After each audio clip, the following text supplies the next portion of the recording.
Kita lanjut dengan hadis Rasulullah Shallallahu Alaihi Wasallam.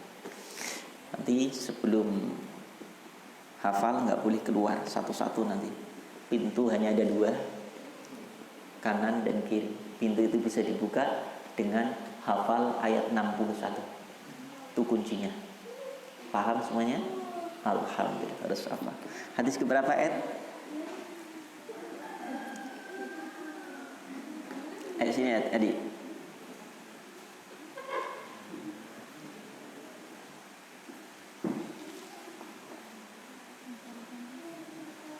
Yang depan sini.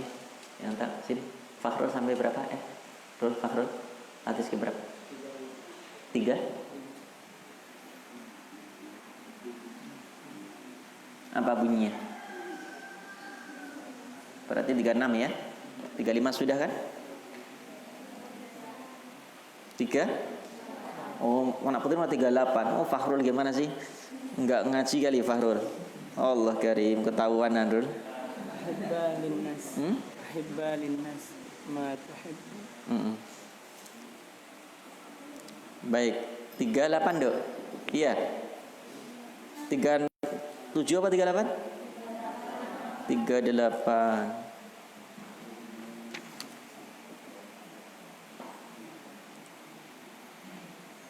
Yang ikhfat. Ya, Dok.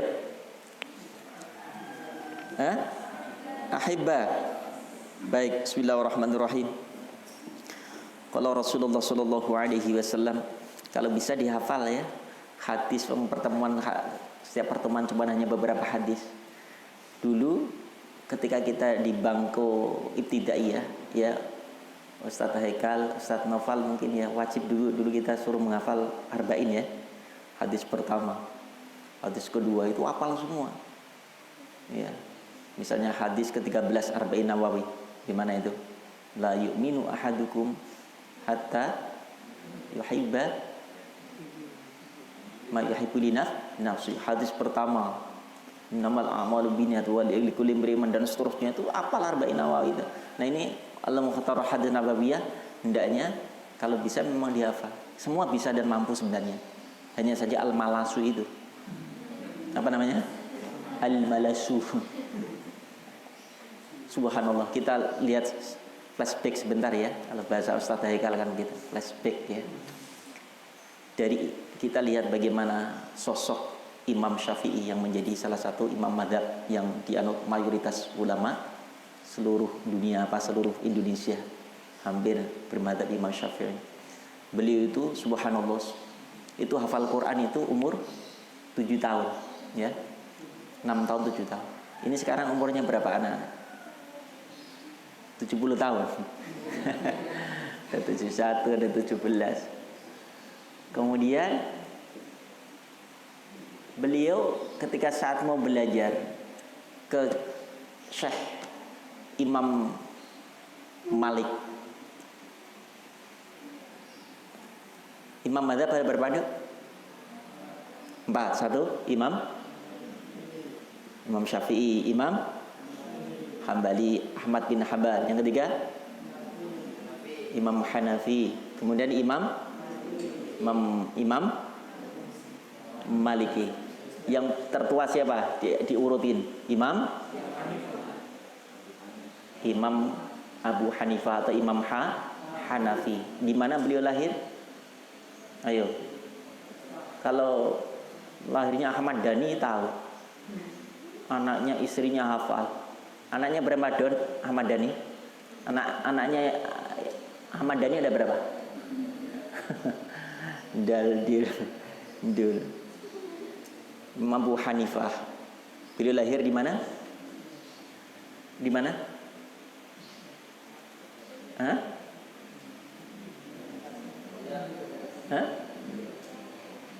Di Kufah apa di Irak? Beliau imam yang tertua usianya. Saat beliau wafat, lahirlah Imam Syafi'i. Tahun berapa itu? 150 Hijriah.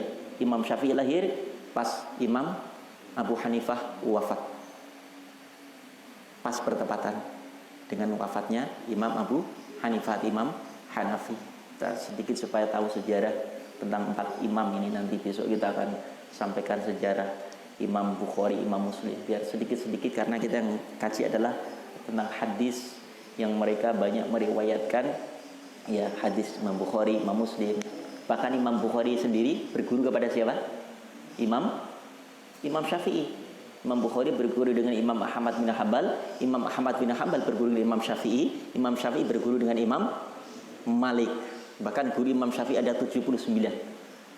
Ketika saat salah satunya adalah Imam Malik, saat itu beliau minta rekomendasi kepada wali kota Mekah, wali kota Madinah, ingin belajar ke Imam Malik. Coba, nah saat ini kan anak-anak mau belajar ke Madinah, ada rekomendasi kan dari Indonesia mau ke sana. Seperti itu Imam Syafi'i saat itu juga minta rekomendasi. Ternyata apa? Imam wali kota Madinah itu ngomong begini, aku tidak berani mengantarkanmu, nak. Lebih baik ya aku berjalan kaki dari Madinah ke Mekah daripada aku harus bertemu dengan Imam Malik. Begitu wibawanya Imam Malik itu di hadapan pemerintah. Kalau sekarang pemerintah atau umara manggil ulama suruh ke rumahnya. Dulu pimpinan negara itu sangat hormat, sangat memuliakan, sangat mengagungkan ulama-ulama, luar biasa. Akhirnya ya bagaimana caranya supaya sang wali kota Madinah itu bisa mengantarkan Imam Syafi'i untuk belajar di Imam Malik. Ternyata apa? Ya udah kita bareng-bareng aja deh, biar nggak malu gitu kan. Semuanya. Akhirnya sang wali kota Madinah mengajak beberapa ajudannya untuk menghantarkan lewat surat, kemudian diterima oleh pembantunya Imam Malik, khotibnya. Ternyata apa? Nggak bisa, mohon maaf, kalau mau ketemu harus nulis surat. Kemudian dibalas surat. Maunya apa? Setelah itu ternyata keinginannya adalah ingin mengantarkan seorang yang mau belajar kepada beliau. Akhirnya pembantunya itu, khotibnya Imam Malik, keluar bawa 1 kursi saja. Untuk siapa 1 kursi kira-kira? Untuk wali kota Madinah atau untuk Imam Syafi'i atau Imam Malik? Ayo jawab. Imam Malik. Duduk di situ, disiapin khotibnya, kemudian surat itu kemudian dibuang oleh Imam Malik. Ini Pak Wali, nggak perlu. Kalau untuk berguru atau pesantren nggak ada rekomendasi seperti itu. Kemudian Imam Malik bertanya, Masmuk, siapa nama? Ismi Muhammad bin Idris bin, terus kemudian Syafi'i, sampai beliau nasabnya sampai Ibnu Manaf. Ya. Jadi ketemu di Rasulullah sampai di Abdi Manaf bin Kilab. Kemudian setelah itu apa? Kalau memang engkau ingin menjadi muridku, maka nanti sore engkau belajar membaca kitab Muwatta supaya nanti nyambung. Saya menyampaikan pelajaran kitab Muwatta nanti supaya nyambung. Apa kata Imam Syafi'i? Insya Allah saya sudah hafal kitab Muwatta itu. Subhanallah. Mau belajar kitab yang akan dikaji, beliau sudah hafal sudah. Hingga akhirnya Imam Malik setelah belajar selama beberapa tahun di Imam Malik, ya, beliau saat itu umur 10 tahun. Menguasai semua ilmu Imam Malik dikuasai Imam Syafi'i. Akhirnya beliau kemudian memberikan beberapa dinar, "Hai Imam Syafi'i, hei Syafi'i, sudah sepertinya ilmuku sudah habis. Bergurulah engkau ke imam ini aku bekali." Seperti itu. Sampai ya senangnya mahabbahnya seorang guru, bagaimana seorang santri yang memang dianggap punya kelebihan dan kecerdasan yang langka, kemudian mendapatkan fasilitas dari sang guru, diberikan fasilitas untuk bisa belajar ke guru-guru yang lainnya, sehingga tidak kurang dari 79 ulama-ulama yang luar biasa yang dihadiri, didatangi atau diambil ilmunya oleh Imam Syafi'i. Terakhir adalah di negeri Irak. Setelah Irak pula selesai belajar di sana, kemudian apa? Orang haji dari Irak menceritakan sampai ke Mekah. Nah, Imam Syafi'i lahirnya di mana tadi? Imam Syafi'i lahirnya di mana? Dia atau di Gaza. Sekarang Gaza. Dulu namanya Gaza. Ya. Kemudian pindah ke mana Ustaz? Ke Asqalan. Setelah Asqalan, kemudian wafat ayahnya, saat itu umur 2 tahun, ayahnya wafat, dibawa ibunya ke Makkah Al-Mukarramah. Karena di sana tempat kakek nenek moyangnya. Termasuk Asy-Syafi'i itu dari buyutnya, namanya Asy-Syafi'i. Di Mekah menetap di sana. Ya, di Mekah belajar, mulai menghafal Quran kan, 7 tahun hafal Quran. Belajar ini sudah hafal. Dikirimlah ke Madinah tadi, Al-Munawwarah ke Imam Malik. Sampai kemudian di Imam Malik ya sudah, belajarlah di sana, aku bekali ini. Nah, kemudian setelah itu penduduk Irak banyak yang menunaikan ibadah haji. Begitu menunaikan ibadah haji, mereka menceritakan tentang Imam Syafi'i yang luar biasa. Ilmunya, kefakihannya, waro'anya, pokoknya menjadi tempat bertanya umat di negeri Irak itu. Akhirnya ibunya itu gak sengaja mendengar ucapan orang Irak itu. Maksud Syafi'i itu siapa sih? Syafi'i itu beliau dari Mekah Al-Mukarramah, Bu, dari itu anak saya. Ternyata Pak udah sampaikan salam, nanti kalian kalau pulang tolong sampaikan kepadanya, beliau suruh pulang. Karena dulu belum ada HP. Ya, kalau ada HP enak. Syafi'i pulang ya. Ibu sudah kangen, udah jadi ulama. Karena apa? Ibunya tahu tidak dari Syafi'i langsung, Imam Syafi'i, tapi dari orang-orang yang menceritakan bahwa ada seorang ulama yang luar biasa di Irak itu. Ya, ternyata putra dari siapa ibunya Imam Syafi'i namanya? Ibunya Fatimah. Imam Syafi'i bapaknya namanya siapa? Istri Imam Syafi'i namanya Hamdah. Siapa dia? Imam Syafi'i kemudian punya, jangan pulang dulu dari Irak. Setelah pulang apa yang terjadi? Wah, merasa kehilangan karena ulama kita kembali dan seterusnya. Mereka yang punya sesuatu kalau ilmu sudah didapat semua yang punya kuda. Dalam satu riwayat ada sekitar plus dengan ada dodol, ada getuk, ada yang bikin singkong, Thailand, apa ada es krim, bawain etika ya. Mekah ada kan, di situ ada perbatasan masuk haram, di situ ada. Apalagi ini seorang anak pulang, ada ibunya. Kemudian Imam Syafi'i salah seorang sampaikan ibu bahwa saya sudah sampai kepada ibunya, Bu, pulang, gitu kan? Dia pulang dengan membawa 100 ekor unta. Hadiah dari sampaikan kepada Syafi'i anak untuk kembali ke Irak lagi. Ibu nggak mau menerima. Lapor loh muridnya, Kiai, kata ibu, Kiai disuruh pulang lagi ke Irak. Loh kenapa? Pulang kok balik lagi ke Irak. Tolong sampaikan ke ibu, jangan sampaikan seperti itu, tapi sampaikan 2 kitab, satu pun. Pak Kiai Syafi'i bawa kitab. Setelah akhirnya Pak, ya sudah, aku terima kedatangannya. Unta-unta 100 pada penduduk Mekah saat itu. Subhanallah. Kecuali unta 1 yang dinaiki Imam Syafi'i. Beliau pulang langsung membuat satu terkenal apa namanya? Ar-Risalah, usul fiqh, nasih wal mansuh, semua. Nah, inilah perlunya kita semacam bagaimana mungkin bisa mencintai seseorang kalau kita nggak tahu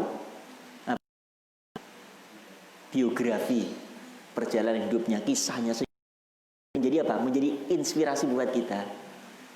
Ya nanti insya Allah besok Imam Hanafi seperti apa? Ahmad bin Hambali, Imam Malik asli lahir di Madinah Al-Munawwar. Nanti insya Allah akan kita ceritakan, kita sampaikan. Ya, jadi itu diantaranya Imam Syafi'i yang luar biasa pada usia lahir tahun berapa tadi? 150 Hijriyah. Wafat pada tahun 200 berapa? Kalau umurnya 63 tahun berarti berapa? 204 Hijriyah kan? Wafat beliau kira-kira. Kalau Maseinya kalau itu 57 1 Masehi atau 23 April. Masehi berapa Ustaz? Imam Syafi'i. Masehinya. Kalau 20. Dihitung coba ya. Dari masa berarti sekitar 767 Masehi. 767 Masehi. Itu wafat lahirnya. Wafatnya tahun 19 Masehi, ya. Di kebun Syafi'i di Mesir. Jadi kalau di Mesir anak-anak bisa lihat berziarah di beberapa, tidak hanya lihat mumi Fir'aun, nanti di sana lihat berapa banyak ulama-ulama yang luar biasa yang mudah-mudahan anak-anak sampai, yang penting ada cita-cita, keinginan. Insya Allah untuk kalaupun kalian belum sampai, yakin anak cucu kita sampai. Karena apa?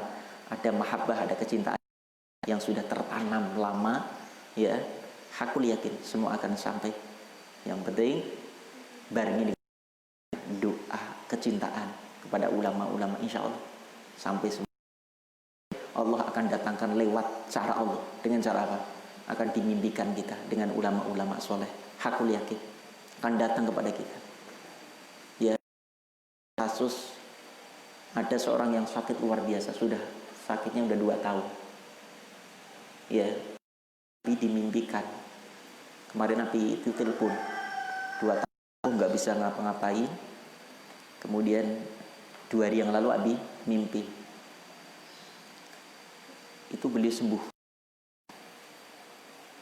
bisa jalan, kemudian rambutnya sudah cukur dan kemudian mata.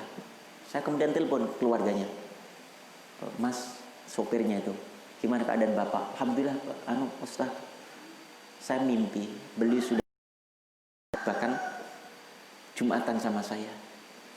Apakah benar rambutnya dicukur? Benar Ustaz, awal Ramadan rambutnya dicukur. Saya baru mimpi kemarin 2 hari yang lalu. Dan itu lumpuh total, nggak bisa jalan apa-apa. Itu kadang-kadang Allah perlihatkan. Benar Ustaz, alhamdulillah diberi kesembuhan oleh Allah Subhanahu wa taala. Kadang kita karena kerindu, kangen kepada seseorang itu Allah pertemukan. Tidak bisa datang, tidak bisa, itu Allah datangkan lewat mimpi. Pernah kan begitu kangen misalnya Jabal kangen banget sama Faras misalnya. Bisa Faras itu bisa datang gitu kan. Tapi Faras bukan Faras ini, Faras sana, ya Faras Azhari. Ya, bisa datang itu. Dan kecintaan seseorang kepada Rasulullah SAW, aku yakin kalau kita belum sampai ke Madinah Al-Munawwarah berziarah kepada beliau pun akan mendatangi umatnya yang sangat mencintainya itu. Gimana cinta itu diaktualisasikan? Dengan cara apa dia? Mungkin perbanyak sholawat, menjaga Rasulullah, menjaga wudhu, malam selalu membaca sholawat sampai tidur. Rasul pun akan hadirkan. Hakul yakin. Itu bagian daripada kecintaan seseorang. Mahabbah menghantarkan ya seorang itu kepada orang yang dicintainya selama cinta yang dihalalkan. Kalau cinta seperti itu nggak boleh Kalau masih misalnya jabal terbayang-bayang kemudian belum halal, membayangkan wajah Farah, ya haram, mimpinya pun haram. Apalagi benerannya. Udah sekarang. Nah, kotanya nggak bisa, ada pulsanya lah. Baik, bismillahirrahmanirrahim. Balin nasi ma linaf meriwayatkan Al-Bukhari nya ahib cintai linnas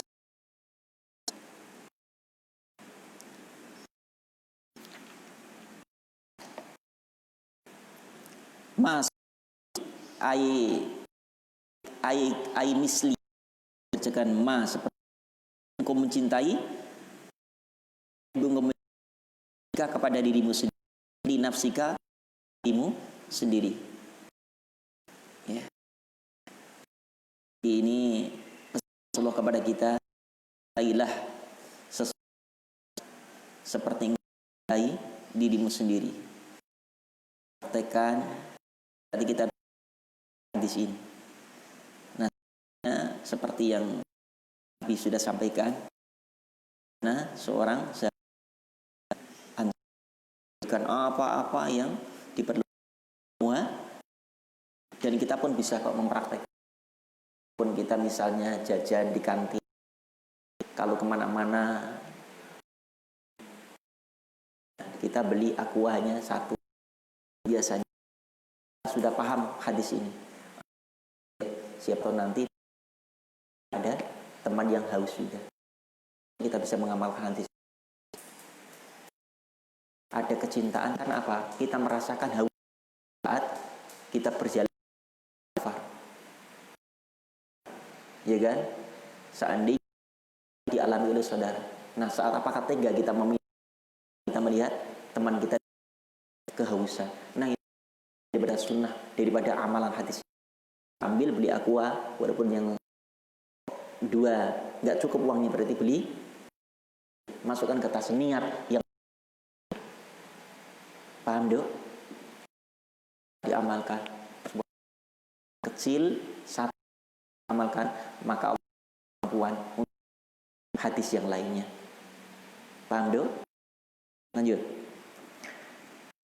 Bismillahirrahmanirrahim.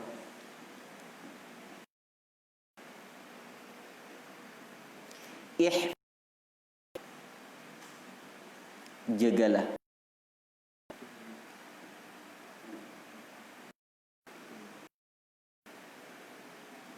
wudda abi,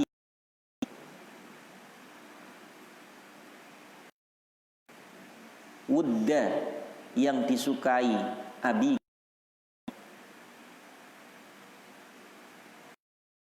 dalam keterangan lain ihfad akrim, yaitu muliakanlah, hormatilah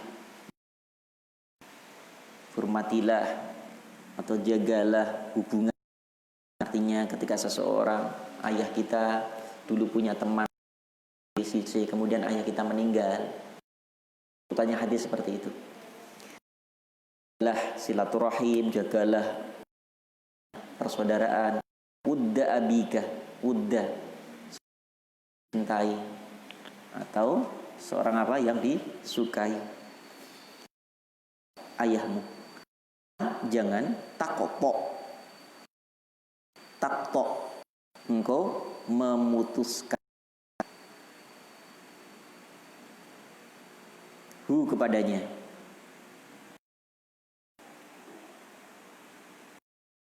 Kepadanya.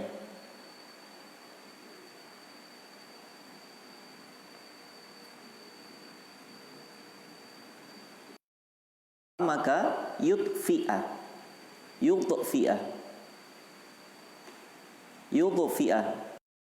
memadamkan. Yudfi'a memadamkan. Siapa? Allah. Nuraka menjadi maf'ul bih, nuraka yaitu cahayamu. Nuraka cahayamu. Karena banyak sekali dok orang yang tadinya seperti misalnya Abdurrahman itu bersahabat luar biasa. Abdullah meninggal, ya. Abdurrahman meninggal. Abdurrahman teman yang baik, bersahabat baik, walaupun tidak ada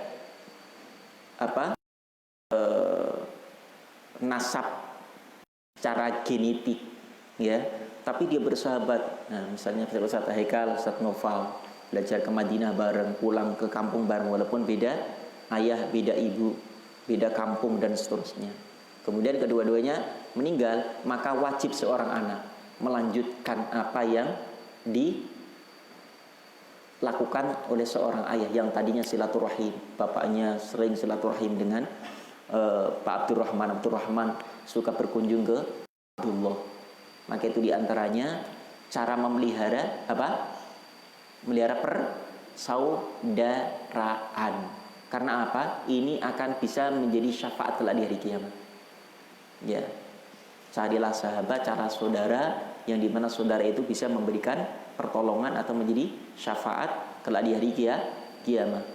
Itu namanya syafaat musahabah. Dalam satu riwayat itu ada seorang masuk neraka, ya, karena mungkin kemaksiatannya yang telah dilakukan di dunia. Sementara teman-temannya semua sudah masuk surga. Nah, teman-teman ini ternyata diberikan karunia oleh Allah untuk mencari temannya. Misalnya imam nggak ada di surga, Jabal sudah nyari kemana-mana, Doni juga nggak ketemu di surga, ya, ada Ja'far malah di neraka. Ini nyari nih, Rama nyari, ya, yang soleh-soleh aja. Azmi nyari di mana imam, di mana Doni, di mana Ja'far. Ternyata diberikan kemampuan setelah mereka ketemu keluarganya, ketemu saudaranya, mereka diberikan apa namanya?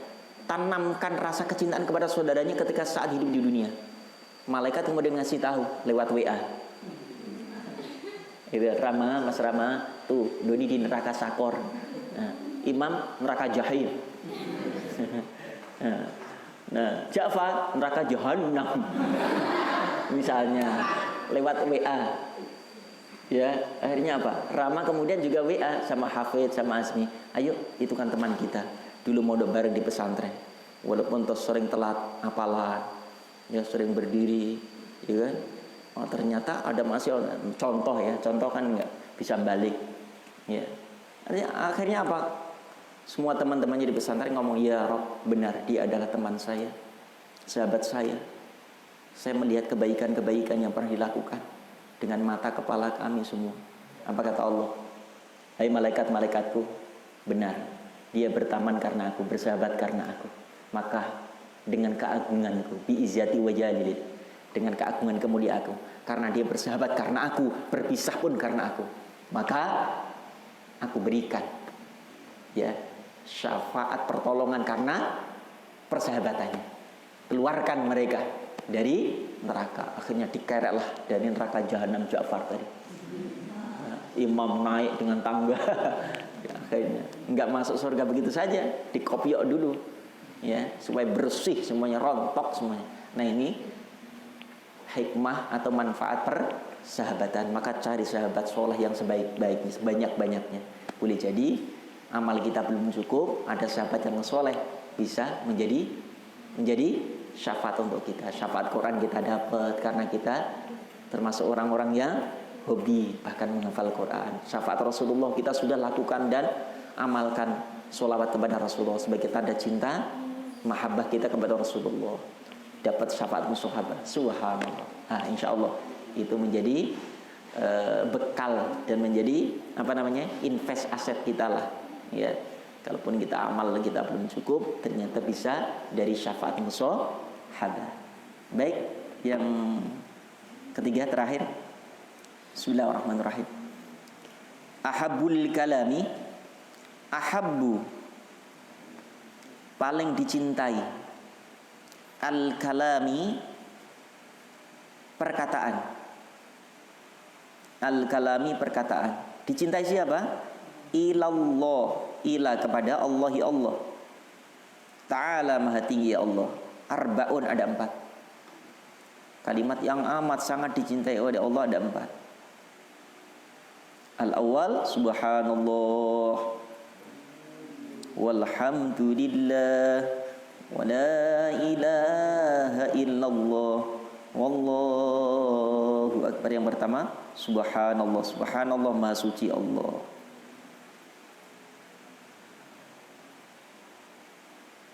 Yang kedua walhamdulillah dan kalimat alhamdulillah. Yang ketiga la ilaha illallah, yaitu la ilaha illallah, tidak ada Tuhan illallah kecuali. Yang keempat Allahu akbar. Nah, kalimat ini selalu kita kumandangkan setelah sholatul maktubah. Subhanallah berapa kali? 33. Alhamdulillah 33. Allahu akbar 33. Kemudian la ilaha illallah minimal 100 kali. La ilaha illallah, la ilaha illallah. Apa kata Allah? La yadurruka, la tidak. Yadurru menimpa atau memberikan madarat ka kepadamu.